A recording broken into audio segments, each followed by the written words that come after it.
بسم اللہ الرحمن الرحیم۔ رسول اللہ صلی اللہ علیہ وآلہ وسلم کو حضرت حفصہ رضی اللہ عنہا کے یہاں یہ فرماتے ہوئے سنا، انشاءاللہ اصحابہ شجرہ درخت والوں میں سے کوئی ایک بھی جس نے اس کے نیچے بیعت کی تھی جہنم میں داخل نہ ہوگا۔ وہ حضرت حفصہ رضی اللہ عنہا کہنے لگی، اللہ کے رسول کیوں نہیں، داخل تو ہوں گے۔ آپ صلی اللہ علیہ وآلہ وسلم نے انہیں جھڑک دیا تو حضرت حفصہ رضی اللہ عنہا نے آیت پڑھی، تم میں سے کوئی نہیں مگر اس پر وارد ہونے والا ہے۔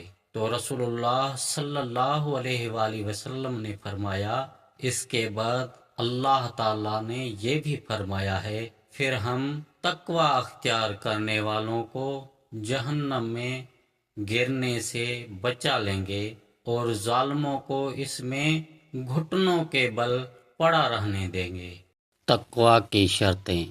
جب تک یہ باتیں اپنے اوپر فرض نہ کر لی جائیں، تقوی کی تعمیل نہیں ہوتی۔ وہ باتیں یہ ہیں: غیبت سے زبان کو روکنا، بدگمانی سے پرہیز، مذاق اڑانے سے باز رہنا، نامحرم کی طرف نگاہ نہ کرنا، سچ بولنا، اللہ تعالیٰ کے احسان کو پہچاننا، راہ حق میں مال کو خرچ کرنا، دنیا میں بڑائی اور غرور کا طالب نہ ہونا، 5 وقت کی نماز وقت پر ادا کرنا، سنت اور جماعت پر قائم رہنا، اللہ سے ڈرنا، اس کی قدرت اور عظمت کو پہچاننا ہے، اللہ کے احکامات کی اطاعت، اس کی ہدایت کے مطابق زندگی گزارنا ہے۔ اخلاص اور خالص نیت ہی تمام کاموں میں اللہ کی رضا حاصل کرنا ہے۔